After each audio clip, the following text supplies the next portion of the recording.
In high school, we played a game. Many years later, we got back together to play one more. Little did we know, this time, the game was real.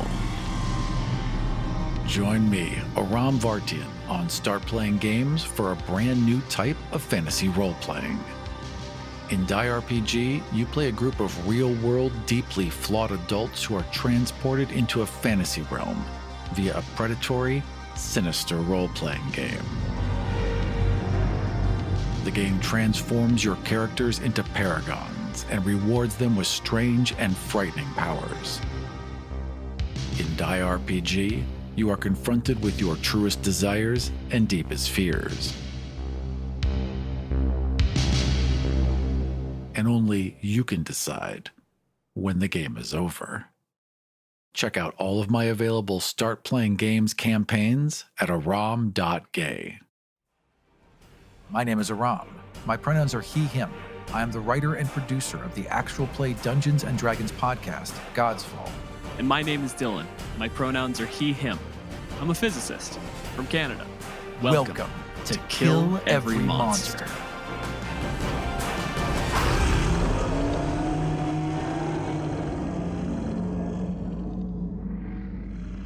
This week on Kill Every Monster, we are featuring the Hag.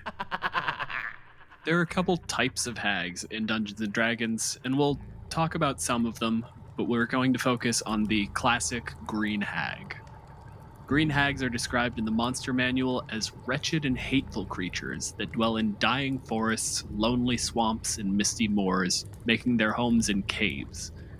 Green hags love to manipulate other creatures into doing their bidding, masking their intentions behind layers of deception. They lure victims to them by mimicking voices calling out for help, or drive unwanted visitors away by imitating the cries of fierce beasts. We are joined by Sally Tamarkin. Sally, whose pronouns are she, her, is an editor, writer, and sensitivity reader. She's been a lifestyle journalist since 2014 and a TTRPG enthusiast since about 1988, when she discovered her older brother's advanced Dungeons & Dragons books and began to read and obsessively reread them. She has a master's of social work in community organizing and co-hosts the podcast, Oh, I Like That. You can find her online at Sally T and at sally.gay. Welcome to the show, Sally. Thank you so much for having me. I'm so excited. And Aram, you have so much gravitas when you read my bio. I feel so incredibly special. That is my one talent. I can make your bio sound really good. As a warning off the top, we're going to mention that hags are inspired by myths and stories about witches. A lot of their lore has deep roots in misogyny and anti-Semitism. These topics are pervasive in D&D's lore of the Hag, and we'll be talking about them extensively and bluntly. If that's a bit heavy for you right now, go ahead and jump ahead to the 20-minute mark. Sally, what is a hag to you? So hags to me are kind of like the perfect villain because they all fall somewhere on the continuum of like mischievous to just incredibly evil. They're also familiar to a lot of people. I think particularly, so many cultures, Western cultures in particular, have some sort of hag in their folklore, whether it's like a Hansel and Gretel situation or Baba Yaga in like Slavic folklore, or like when I was doing some research on hags, it was like every Western European culture basically has a hag. Like you said, Baba Yaga, the proper noun hags versus like just the standard witch in the wood trope. Don't go out into the swamp because there's a scary old lady there. Like, everybody knows that. I like that they're so familiar to so many people because, as someone who is kind of a nerd in some ways, but not in others, I don't really have a lot of familiarity with what I have found to be like familiar like tropes to other gamers. And so like, a lot of times like someone will be like, like Boba Fett. And I'm like, I don't know, that has no meaning to me. Or like, play them like this captain on Star Trek. And I don't know what that means. And I really like when references are like a little bit more likely to be things that more people can pick up on. you have a greater chance at a table of like calling up an image that many people are familiar with hag versus like a D&D monster that like Gary Gygax invented. If you say lich or kobold, or like, those are not things that everybody necessarily has a point of reference for. But if you say hag or werewolf or vampire, these things resonate with all of us in some way. And that does make it, and that is interesting because the only thing that really makes something a monster is if we all agree it's a monster. So this idea that we all have that this thing is a monster makes something more monstrous. And it does make it more impactful in a game when you can all be there in that moment at the same time. Because so many hags in fairy tales have very similar, like, awful inclinations and powers. I think, if you even know a little bit about, again, like if you've read Hansel and Gretel, who like the witch in that like eats children. Like you sort of have a sense of like just exactly kind of like how depraved hags can be, and that's scary. A lot of descriptions of hags, as previously mentioned, have a lot of heavy roots in misogyny. It's an ugly old woman who is unwanted by society. When I have a party wander into a room and there's a hag there, they don't necessarily know something's wrong until things have gone wrong. And that's a fun monster. One of the things that's like really interesting about the hag, as steeped in misogyny as and like normative gender roles as the hag lore, at least in 5th edition D&D, is, there's some stuff in there that is like well done. For example, hags have super duper long lifespans, like thousands of years. Hags are really old, so like they no longer give a fuck. They're not welcome in the Feywild, and they just don't care. And that's like a really funny kind of on the nose take about Western womanhood. It's like, after you get to be 40, girlfriend, don't worry, because you won't care anymore. And it's like kind of true, actually.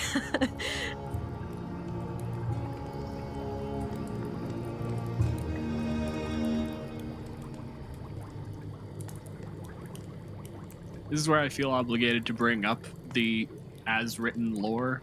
Hags are going to be misogynist, which is always like the crooked nose, the unfair deals, all that stuff. There's always going to be anti-Semitism. Sally, in our show notes, you specifically brought up the idea of blood libel, the idea that like Jews eat your babies at Passover, and like that's a thing that is carried forward into the hags. And for the record, we will have a link to that in the show notes if you need a definition for that, because it is pervasive in our society and yet still one of those phrases that most people aren't going to recognize. But when you read what Wizards of the Coast has written about hags, it is astounding what went through. We talked about this a lot in the Banshee episode. Again, a lot of this feels like it was written by a guy who hates his wife. There's all this anger towards women, and there's no reason for it, especially when it gets weird. Under role-playing a hag in Volo's, Wizard states she might casually comment about how easily a visitor would fit in her cauldron, or make a blunt sexual comment about a guest. Wizard sells this game to 12-year-olds, and they're telling them to make blunt sexual comments about each other. I just don't understand where that idea comes from, and why someone would think that would be a good idea to tell people to roleplay at their table. The things that are like so obviously bad that they don't warrant talking about sometimes, like don't encourage a table where you just shout sexual advances at your players randomly. Of course, what dipshit is doing that? Well, that's the problem. A lot of tables are doing that, and you should not encourage it in any way whatsoever. Some major streams are doing that, and you should not encourage it anyway. They eat babies, which, for the record, in the book, the way hags in general reproduce is they eat a baby and then they give birth to a new baby. There's a conservation of babies. The science holds up. Circle of life. See a baby, eat a baby, make a baby. Net zero babies. As God intended. When they eat the baby, is it like unhinge their jaw, swallow the baby whole thing? Or is it like they consume a baby and then make a new baby? So this is a very fair question to ask, but also one that ideally will never come up. Because would it be a horrifying scene to realize that it's actually like, no, I don't eat a baby. I put a baby in me, and then my body turns that baby into a hag, and I regurgitate the same baby later, versus like I eat the baby and that gives me the parts to make my own baby. Very baffling scientifically. Either way, it's terrible, and also would never get this far because there has not been a single table that I haven't done a line and veil at which didn't have you can't Don't harm hurt children. Right. kids. Right. So Yeah. like this is never going to be role played out at a table. Right. It's never going to happen. I definitely recommend reading if you can, reading about hags, specifically in Volos, because I had read the entries for various hags in the monster manual, and I was like, oh, they're creepy, and there's like a lot of misogyny. But then when you read the like real kind of deep lore on them, the misogyny is really just sort of the tip of the iceberg. There is a lot of weird anti-Semitic kind of they're sort of coded as Jewish in a weird way, which, I don't it's not that I think that like the designers of like 5th edition D&D are like hardcore anti-Semites, but this is like the problem of importing your own like cultural understandings of things and making a game out of it. It's like you're just like, a lot of our fairy tales anti-Semitism is really old. I'm not gonna say like Gygax hated Jewish people or anything like that. I'm talking about like back of his head type stuff though. What's a golem? Is it a positive, negative thing? Or is it a monster? Is it just a wizard's guardian? Or is it a thing that protects a community and that was created by a priest? What's a phylactery? Is it the evil thing a wizard uses to contain its soul? Or is it actually like a significant religious artifact that you use in certain types of prayers? There's a whole lot of anti-Semitism built into D&D's monsters that people just don't know about because people don't know about Judaism. There's just a lot of anti-Semitism built into what we believe in the same way that there's like white supremacy and misogyny built into what we believe. Anti-Semitism has been around for like thousands and thousands of years. And so, we have stories, we have fairy tales where like duplicitous people who eat babies. Those are based on like really old anti-Semitic tropes. A lot of the people who designed these games are white dudes who are now in their like 40s, 50s, or 60s. They've based their monsters on the monsters they've like heard about and grown up with. And so they reflect all of this really problematic stuff, which it's so evocatively misogynist. It's so like rich and descriptive. And this is the thing. Volos, like with the monster manual, with the DMG, with you could make an excuse of sorts that they were just copying and pasting a lot of this text. A lot of this is just being carried on. Maybe there wasn't a lot of thought. Volos is a new book. They purposely selected these stories and put them together a couple of years ago. Fuck, you're so right. So we got sexism, we've got anti-Semitism, and to wrap it all up, we've got ageism. The heading of one of the sections in Bolos is ugly, unpredictable, and old, which doesn't sound like the description of a monster. Like, if I were describing something as ugly, unpredictable, and old, one, you would assume I'm talking about a person, and two, you would assume I'm an asshole. Yeah, I was going to say, I would assume you were an incel. The most frustrating thing for me with all of this is that Wizards has buried a really good lead.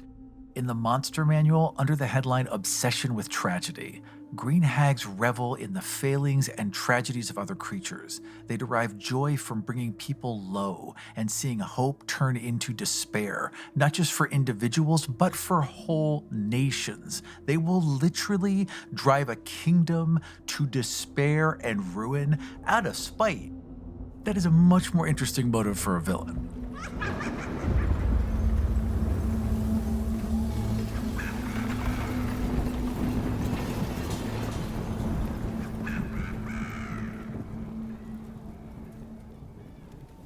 Sally, are hags monsters? I mean, hags definitely feel like they're closer to banshee than they are to something, more monstrous and non-humanoid. Are they a monster? For all intents and purposes, yes. Asterisk. When I'm playing or running games, I prefer humanoid everything, character. I prefer humanoid NPCs, PCs, BBEGs, everything, because for me personally, and no judgment to anyone who plays differently, I find stories more compelling when they're not a zillion miles removed from like some kind of a reality. Even if they're behaving exactly the same, the strange old woman who lives in the woods holds an arcane artifact and demands that you do tasks for it feels a whole lot different than you go talk to the dragon who has something in his hoard and demands you do the exact same task or he won't give it to you.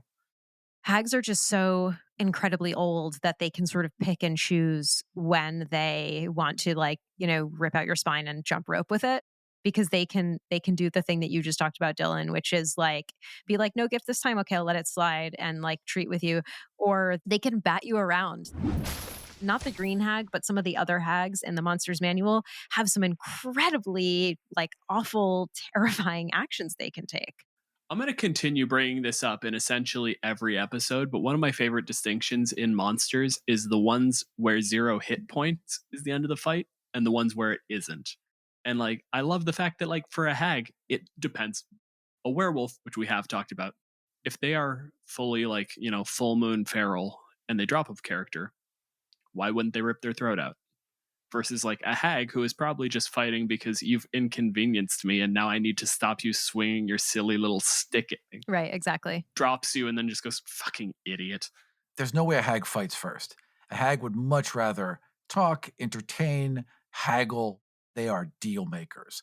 They are always looking to, like, they've been around again for 10,000 years and they have learned conflict avoidance and conflict deflection. Like, they know how to take a bad situation and spin it to their advantage, or just anything that comes across their path that maybe could work out for them. Like, that is a completely understandable skill to have developed. And I think it's fun when you play them that way. Because if you're around a hag and you're never sure, any words you say and they agree back, any handshake you make, any do you drink, like if you're never sure about any decision you're making, it puts the players in a really fun place where lots of story can happen just for you being in the room with them.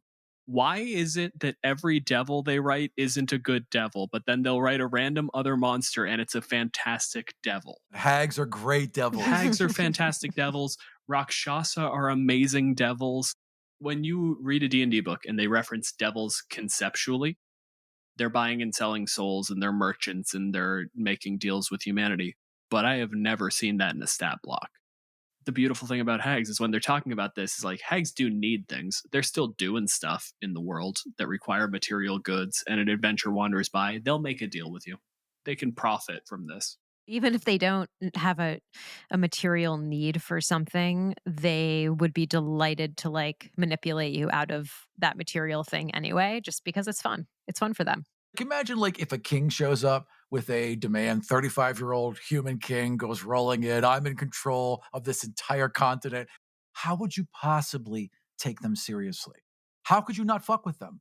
If for no other reason, then you're incredibly bored. You're like the mimic who's like playing solitaire, waiting for an adventurer to come by, so you can turn into something. It's not that I like seeing you fall down. It's that I think you're ignorant. I think you don't know the risks of what you're doing. I don't like seeing you fail. I like seeing the moment where you realize that the world is bigger than you think it is, and you didn't consider it sufficiently before you acted. If there's any gift a hag could give, it would be to take individuals and make them think bigger. And whatever you got to get them there, whether it's pain or lying or tragedy, if you get an individual, a very small thing, something, again, a 35-year-old thing, to an ant, and you can make it think bigger, what possible bigger gift could you give to the world? They exist to teach lessons. These lessons are frequently harsh.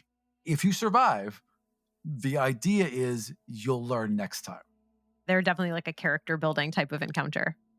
Which leads us very nicely into the last of our sort of like core concepts here, is how do we start making the hags something more usable, and ideally in this particular case, more palatable. Someone asked a question on Twitter of Jeremy Crawford about hags' gender, and he replied that like hags are genderless. That is the like today answer that you give on social media, but it is not reflected in the book, where all of the art is like someone who we would consider normatively female. All of the pronouns used are she, her. Don't tell me the hags aren't all women if all of them are aunts and grandmothers. It's one of those things that's like, it's an inconsistency in the lore, but it's consistency with like the misogyny in the writing. I think that like the hag is a really, really fun villain because of all of the things we've talked about, all of the fun and interesting role play, all of the kind of playing with players' expectations. I think they're really fun for DMs to role play. I think they're fun for like designers to write encounters for. hags can either be like genderless, or they can be like coded as men, or they can be coded as women. Like the point is that like if we're deciding that like all of their characteristics don't have to be based on like gender expectations, then like gender them however it makes sense for your table.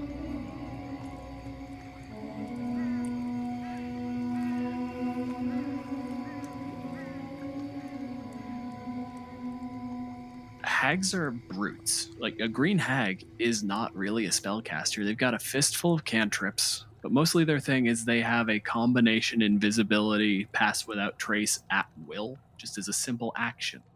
It's not a greater invisibility. They still turn visible when they attack or cast a spell, but at the same time, they turn invisible and also don't leave tracks, which means that if a hag is sick of a fight, entirely in keeping with the rest of this discussion, a hag can just take her ball and go home.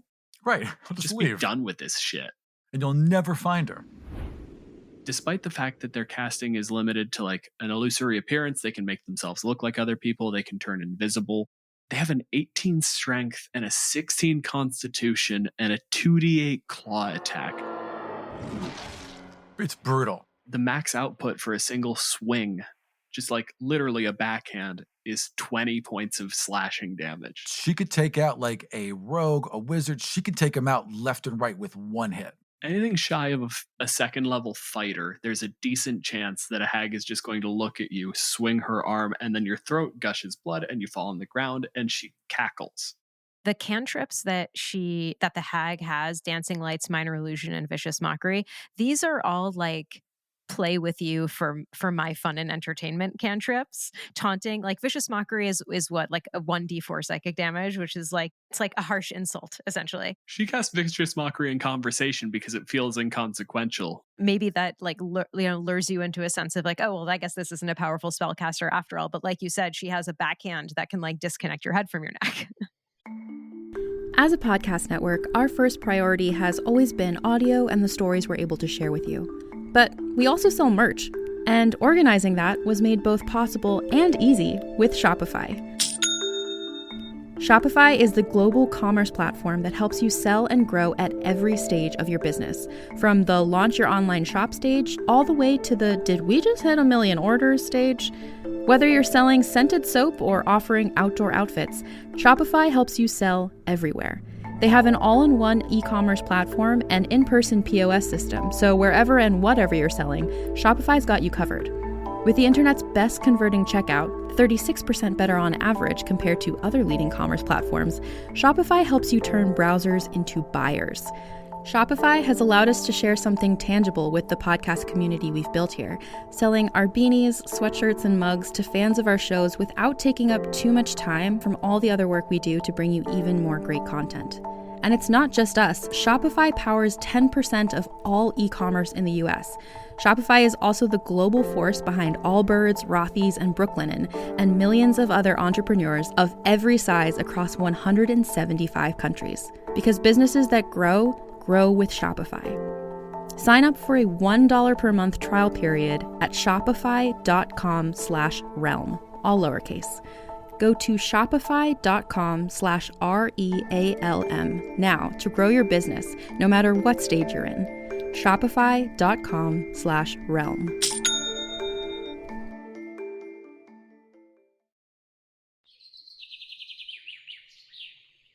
All right, so let's start simple. Sally, describe the swamp your hag lives in and why they chose this spot in particular. I've stumbled across a swamp, a lovely swamp, misty, full of croaking toads and murky water and very, very thick vegetation. It's a living space. It's a living space, and frankly, I think that it could be damper. I think it could be more humid. I think that the trees could ooze a viscous, otherworldly goo. I think the frogs could croak in a shrill, strange way. This place reminds you of somewhere you remember from the Feywild. Yes, and I want to, some might call it corrupt it. I want to correct it. So that takes most of my time, but I do like to set aside some time every day to just kind of mess with any humans or humanoids that wander into my area. That keeps me entertained because making this swamp a better place to be, sometimes I just need a break. It's hard work. I've raised giant spiders in captivity, and I'm hoping that over the course of like thousands of years, they will evolve to just naturally occur in the swamp. Like, I want this to be their natural habitat. Sally, what are the pronouns on this hag? Really, what needs to happen is not just a change of pronouns, a change of like the entire lore, but we can't do that in this encounter. So just for starters, let's go with they, them. So, Aram, why are you seeking out the hag? I was. In my heart, I suppose, part of me still am, but I was a paladin of Lathander. And I was a good paladin of Lathander. I made Lathander proud. I made the priest proud. And I was proud. But I became a little too proud and strayed from Lathander's light. And I was bitter because things have been handed to me pretty easily. I've always been very athletic. I've always been very connected. My dad made some good money. And so for the first time in my life, something got taken from me. Something I felt like I earned, like God had given this to me. This was my destiny. And then it got taken back. And I could have learned from that experience, but I didn't. I grew very bitter and very angry. And I am in these swamps because I found, I regained a bit of that power. I got it from reaching out to forces I don't quite understand, but it comes at a cost. And I am so tired of paying costs for power I think I deserve.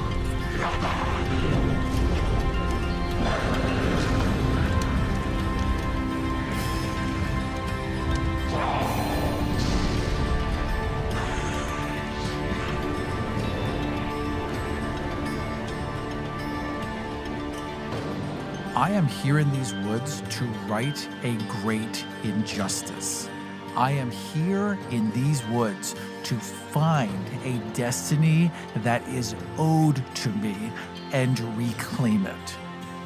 I am here in these woods to get back every single ounce of power I once held, all the glory, all the fame, all the honor, and to owe nothing for it.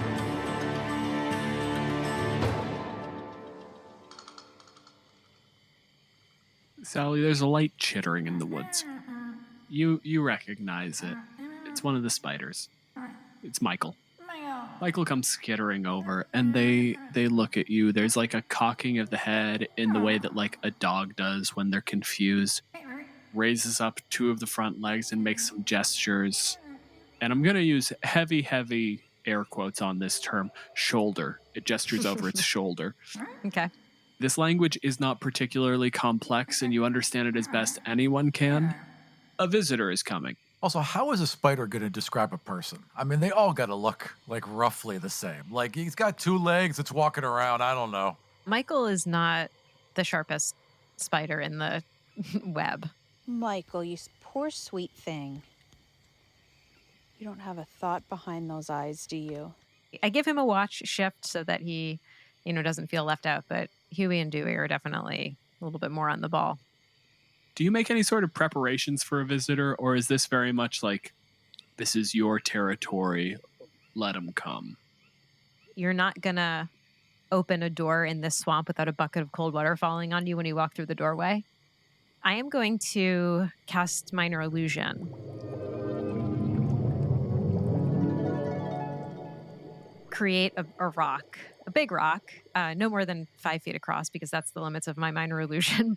And I'm going to also use my illusory appearance to look like a handsome, muscular bro.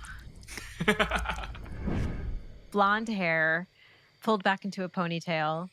And I'm wearing an outfit where I don't look like I'm equipped for like a day hiking through the swamp. I look like I look like a noble. I look like a noble who is out of their element, and I am going to place one of my legs under this rock and pretend that I am pinned under this rock. We're just waiting for someone to come along and rescue me. Ram, coming into the clearing, well, I guess the first thing you have to do is I need you to make a perception check. I can do that. That would be a 14.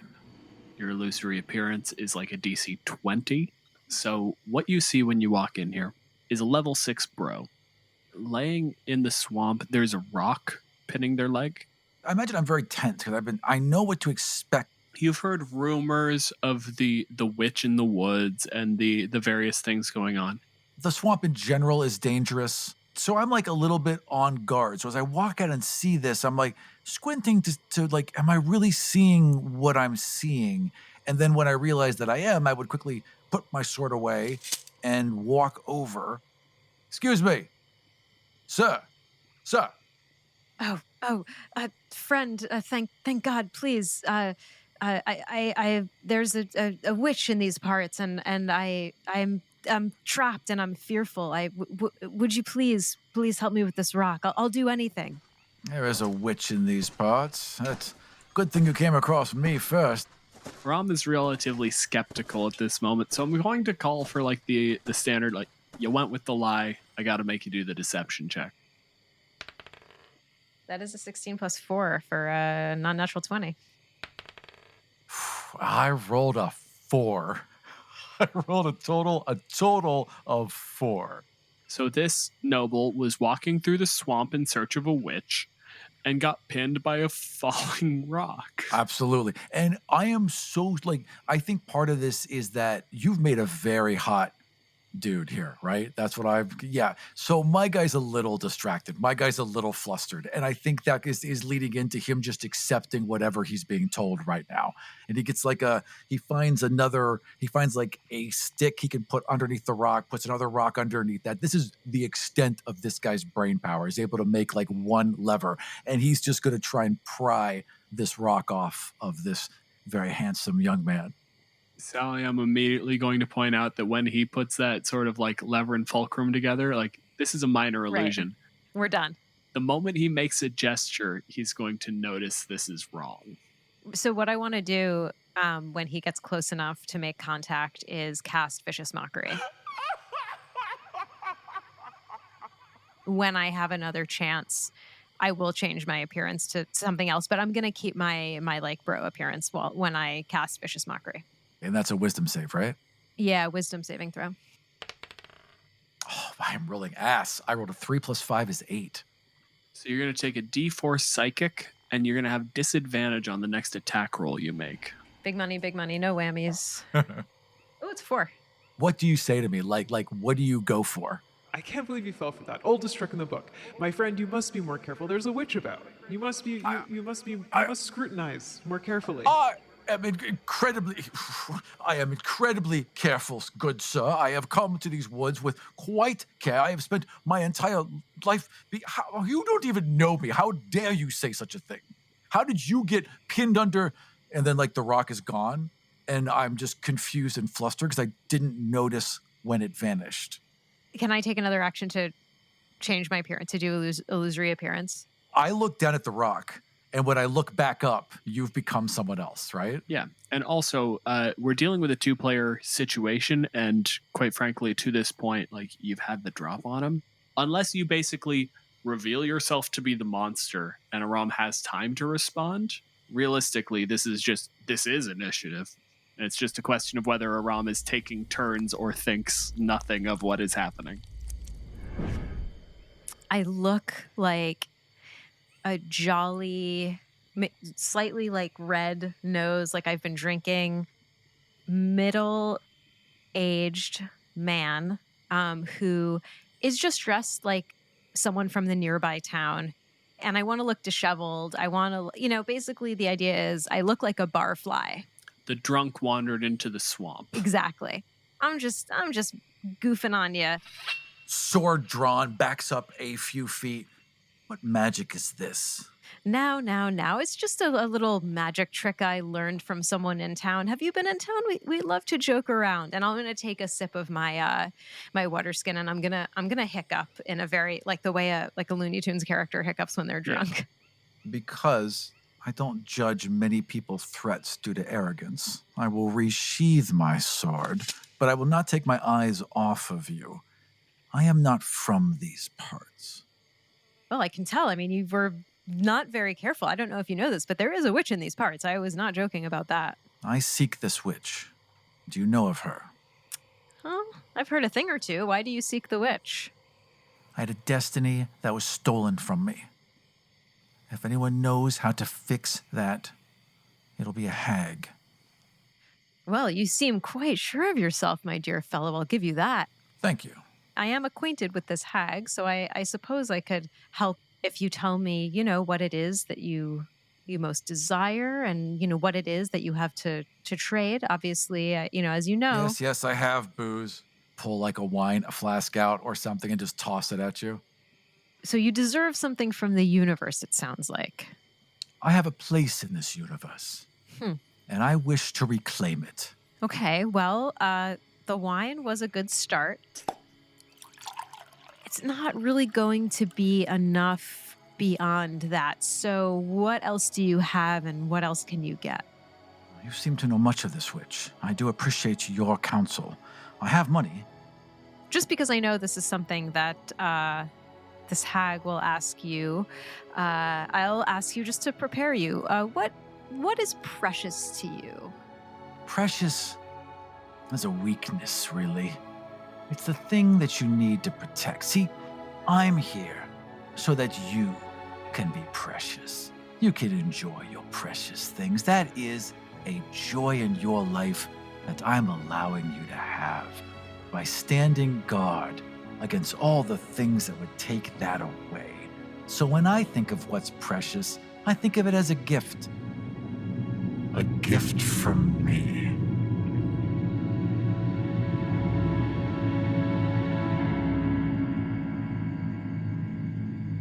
You're quite powerful, it sounds like. Thank you. Yes. Well, this hag, they do like to parlay with people who think of themselves as powerful. They won't meet and speak with anyone until anyone who requests an audience has done some trials. They need me to prove myself. Exactly. That's understandable. I'm new in these lands. I will allow this. Nothing too difficult. I think someone of your physicality and skill, I don't think you should have too much of a problem with it. You have a keen eye. So I'm going to point to a tree. A tree. And I'm going to tell this dude that he has to run through the swampy, muddy water, keep his balance, and jump over a succession of tree trunks. And then when he goes to do it, I'm going to use minor illusion to change where the tree trunks are so that as he's jumping, he loses his orientation and hopefully falls and gets muddy. You're going to need to make an athletics check. And Sally, you can correct me if I'm wrong, but this sounds like you're just trying to impose disadvantage on that athletics check with minor illusion. Yeah, totally. That sounds real good to me. My hope is not just that he'll trip and stumble, but that he'll face plant into the swamp mud. Aram, we're going to do the DC at, let's say 15. Let's make this hard because you're in difficult terrain and everything. Plus, I am wearing chainmail. Yeah. You know what? He'd take a minute to strip off his chainmail if he's gonna. If he's gonna do this physical activity, he will take a minute to strip off his chainmail. The more difficult the challenge, the more likely the hag is to respect your effort. So, take off the chainmail. As I'm going to untie the leather straps, he would stop and nod. Yes, you are quite wise. Indeed, I will keep them on. It's not like it's a challenge to me after all. And I would line up to run on these stumps. DC 15, you got disadvantage from the minor illusion, the fact that the position of the stumps is shifting. All right, so I'm rolling athletics, right? Yes. I'm going barreling in because I have confidence, and I did indeed roll a 12 plus 6 is 18.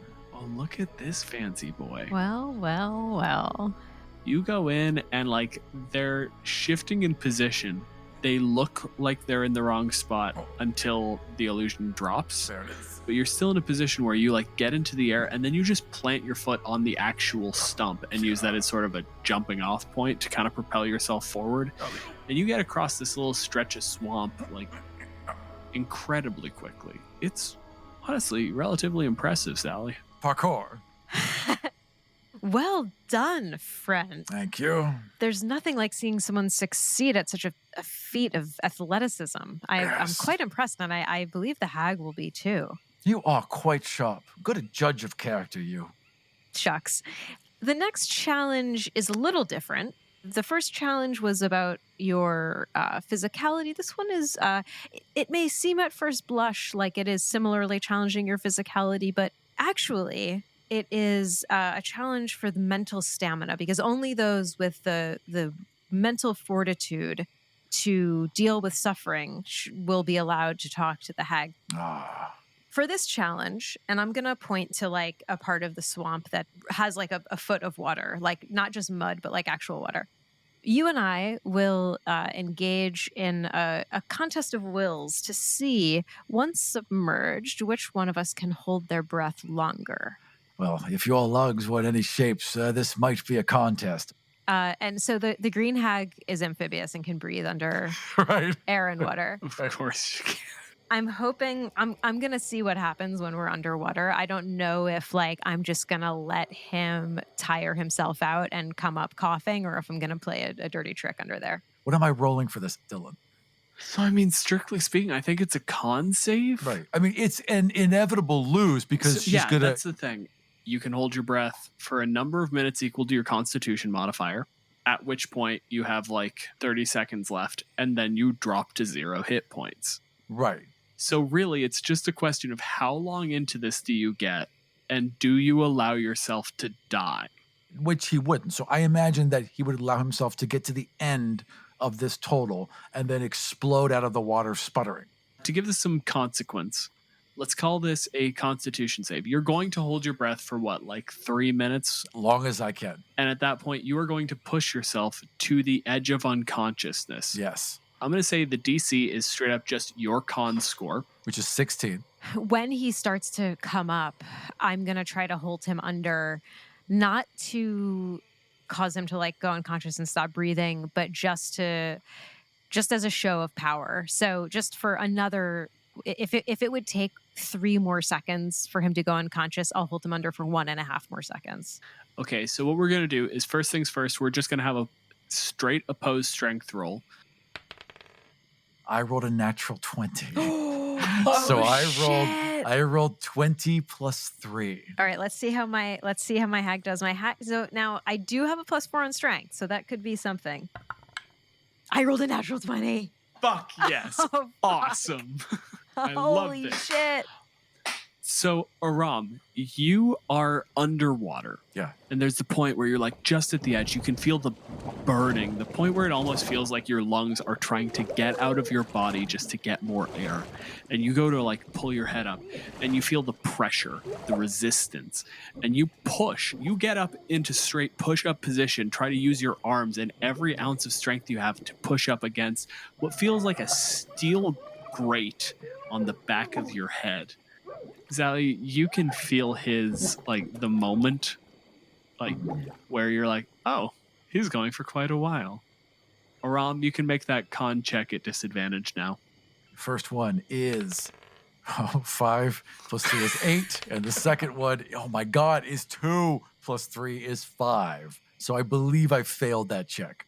Would you agree that a reasonable consequence for this is a level of exhaustion? So I'm at disadvantage on ability checks. Basically, any skill. Gotcha. You go to stand up and you have to get into full push-up position. And Sally, this becomes basically just entertaining, where you can feel like, oh, this one's strong. He's trying. It's cute. And then the hand comes away. Ram, it has reached just the point where you've inhaled water. You pull up, you can feel the edge of the water get to like the edge of your face, and then you just get pushed back down. So you have that moment of confidence, and then you breathe in and you're wrong. I would like to use invisible passage and turn myself invisible. The preceding coughing fit is absolutely long enough for you to pull that one. Great. So by the time I've recovered, I'm just alone in the water, in the swamp. I'd like to repeat what he said about being here to like protect people and so people can have their gifts and that he's owed something from the universe. I'd like to just invisibly do that. Precious is a weakness, really. It's the thing that you need to protect so that you can be precious. At this point, even he realizes something else is going on here. So he pulls his sword and he's like wet and like wiping mud out of his eyes, and he's kind of circling around, looking for the person he was just speaking to, trying to find them. Is this person worth your time? Show yourself, witch! You owe me! So he may not be worth the trouble of getting into a long, drawn-out combat or risking my life, but I think he's worth seeing if I can just quickly and easily cause him some major harm, because he's pretty full of himself, and that's annoying to me. He's not worth killing, but he's 100% worth hurting. That's better. That's more humiliating. He has to show his face in town again. I think I'm just going to make a claw attack. You're invisible, so you have advantage. 15 plus 6 is a 21. Yeah, that's gonna hit. Even with my armor. 2 8s. These fucking rolls, dude. I've Damn. never rolled like this in an actual game. So that's 16 plus 4 is 20 slashing damage. Damn. I want to leave some marks on this guy because I get the impression that he's like full of himself and his beauty. Would it be like a line or veil crossed if I slashed at his face? Not at all. He values his face. That's a good thing to hit. Raking up from the neck and across the face, absolutely. That's it. That's the move. Tears down across from temple to the opposite side of your jaw. Just this heavy rip, and you take 20 points of slashing damage. Which is a tremendous amount of damage. That's like 2 dead people. It's true. As you rip through my flesh, where there should be blood and there should be sinew, there is. But there's also Fire. and fire erupts, power erupts. A power you didn't think I had explodes out from me, and I need you to make a saving throw, dexterity 13, Hell yeah. Okay, cool. against hellish rebuke. Okay, 4 plus 1 for a 5. Oh, then you take full damage, which is 3 die 10. Oh shit. Oh shit. Okay. 15 points of damage as fire explodes from those wounds and just engulfs you.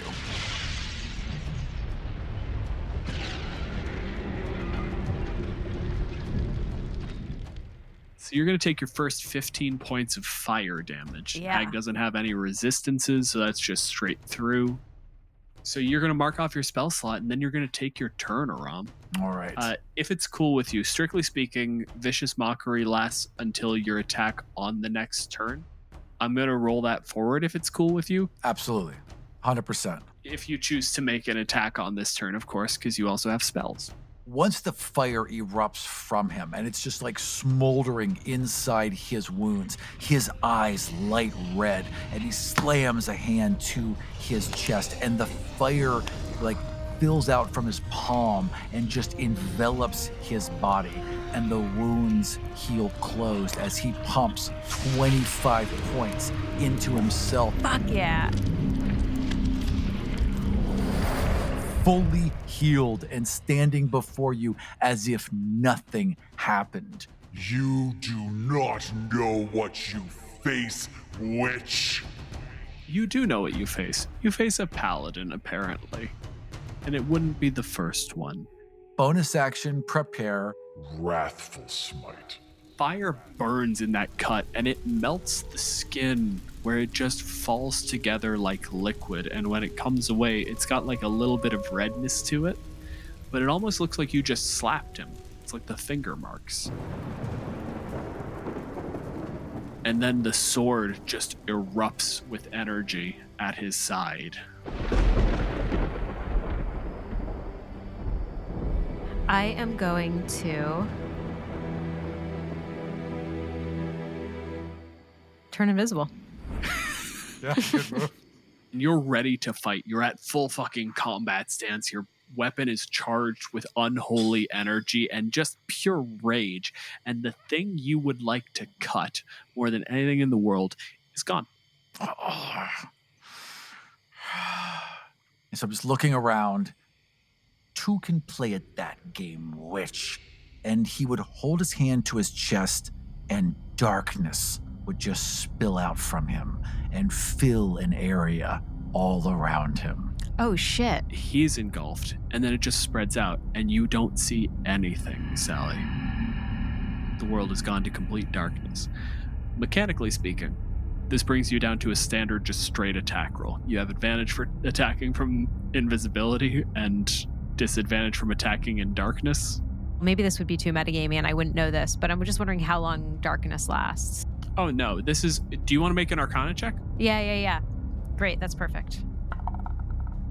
It's an 18 plus 3 is 21. It lasts for up to 10 minutes or concentration. If you hit him, it goes away. I think in that case, I'm just gonna try to make another claw attack, knowing that it's maybe a little bit of a shot in the dark. You can still hear him panting, and you can't see the glow of that fire anymore because magical darkness, but you've got a feel for where he's at, and he doesn't know where you are, so... That is a 14 plus a 6, so it's a non-natural 20. Yeah, that's gonna hit you. Plus 8, 11 plus 4 is 15 slashing damage. A little less direct. This is one of those things where it rakes across, it catches a little bit of skin, and you hear the scratch of iron nails across steel armor.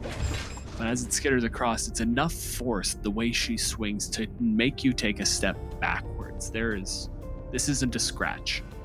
Rom, it's your turn. He would turn, and as he lifts his sword, he'll drop the darkness so that he can face off against you and see you for who you are. What is he seeing right now? You see a gaunt, but also sinewy with muscle. My skin is damp somehow. All of it. I'm just damp. Long. No, I'm not going to do long hair. I'm going to stay within the hag trope. Bald. I'm wearing a cloak, no shirt. I'm barefoot, but I have on pants that are rolled up, and I'm all kinds of threadbare. I look menacing, and I think looking into my eyes maybe wouldn't make you as an adventurer and a paladin shudder, but certainly a commoner making eye contact with me would be filled with fear. Oh, I think it does make him shudder. And I think for the first time, you see a real joy come across his face, because now he's facing against a monster. He's the hero. This is where he belongs. And he pulls his sword to his side and just gives you a grin. Thank you for facing me, creature. I shall make this quick. And he comes in to swing at you. 18 plus 7 is 25. Fuck, yeah, I believe that's going to hit. As he brings this sword in, it crackles with his vengeance. And as he drives it home, it explodes with that hate. Wrathful Smite. The next time you hit with a melee weapon attack during this spell's duration, your attack deals an extra 1d6 psychic damage. Additionally, if the target is a creature, it must make a wisdom saving throw or be frightened of you until the spell ends. It's a wisdom save DC 13. Ooh, not great. Really bad, actually. It's a 4 plus 2 for a 6. So what would make this witch afraid? I went into it thinking this was going to be a fun way to spend an afternoon in the swamp, and now I'm actually facing some real harm. And I think that being surprised in combat is like terrifying to this hag. They just trigger the fear response in the brain. The spell just short circuits your mind to make you afraid of what is happening. You are now frightened for 1 minute. Also, every round you can re-roll this, right? She has to use her action to re-roll it if so desired. Frightened. A frightened creature has disadvantage on ability checks and attack rolls while the source of its fear is within line of sight. The creature can't willingly move closer to the source of its fear. So that's where you're standing, Sally. Yeah, I mean, I think I'm just going to go invisible and just gather myself. And there's an exasperated roar from this paladin as he like swings around him wildly. You will give me what I want! You can't move any closer to him, but there's no obligation to like move further away. And your invisibility does not have a time limit. Just wait me out. Unless you want to do something, just waiting this effect out is entirely within your realm of options. Yeah, that's definitely what I'm going to do. For roughly a full minute, maybe less, because strictly speaking, you have 10 rounds of saves to attempt. You just sort of wander around the swamp watching this thing until it stops being terrifying and starts becoming this fool, standing in the middle of a swamp, in the middle of your domain, hunting you. The most terrifying creature to live in this area in thousands of years. And it is thought that it has the opportunity to extract something that you are not willing to give. And at the point where your body is just filled with that heat and that rage, you realize, oh, good. You're back. Oram, do you have any actions or spells you want to like put into effect during that wait, or are you just like fucking swinging? After swinging for a while, like his anger always seems to rush to the front, but he regains himself. He remembers who he is. Deep breath, closes his eyes, reaches inside, and then extends a hand, and a dark light seems to emanate from him, and he's just sweeping in circles around him, using divine sense to try and detect this creature. Divine sense. As an action, you can detect good and evil. Until the end of your next turn, you can sense anything affected by the Hollow spell, or know the location of any celestial, fiend, or undead within 60 feet that is not behind total cover. You can use this feature 3 times per long rest. But I'm Fae, though. Then he washes over the area you're in with this ability, and for a moment, like he seems, again, supremely confident, but that confidence seems to wane as he doesn't pick up a damn thing. Sally, you're invisible and he does not know where you are. You know, the tactical thing would be to attack again, but I think like this hag is like too excited to like try to humiliate him. So I'm gonna appear in his, I'm gonna look like him. And I'm gonna use my mimicry to sound like him, and I'm gonna just repeat what he said. Thank you for facing me, creature, or something like that. But I'm gonna do that thing where you're like, thank you for facing me, creature. Thank you for facing me, creature. Oh. Yeah. You twist my words, then hear them plain. Kneel! And he casts command. Wisdom save DC 13. That is a 9 plus 2 is 11. It succeeds. So The green hag takes a knee. now my guy kind of, saunters up. This is more like it. It only lasts 1 round. So by the time I've walked up, the magic has already faded. But I'm like effectively like prone. Yeah. And just laugh like it's the funniest. And I'm just gonna say, your magic tricks. He's got the sword out now. He's got extended towards you. Yes, of course. And what is it you would like me to do? Sheathes his sword and then kneels down to look you straight in the eye. I want the power to be mine. The power, you say. And what power is this? He would speak of the power of Lathander. This darkness that is in him, this hellish rebuke, this inky blackness it's all an opposite to what he had. What he had was light. He brought joy to farmers. Children loved him. And he wants to be loved again because that's the person he deserves to be. He wants that respect that he has lost back because he's owed it. It shouldn't have been taken from him. There is one thing you can do, and I could perhaps help you find what you seek. I will do it. I would send you deeper into the swamp, defeat the bog serpent that resides in that part of the swamp, and bring me back the bog serpent's scales. If you do that and you bring it back, will be quite valuable to me, and I can lead you where you need to go. A deal has been made. Thank you for joining Kill Every Monster and our good friend Sally Tamarkin as we learned more about the Hag. Want to see our lore keeper notes for the Hag encounter? Check out all of our subscriber rewards at patreon.com/killeverymonster. If you want to suggest creatures for future episodes or talk about the monsters we've discussed on the show, head on over to our Discord. You can find links on killeverymonster.com. And we'll see you next time for Kill Every Monster.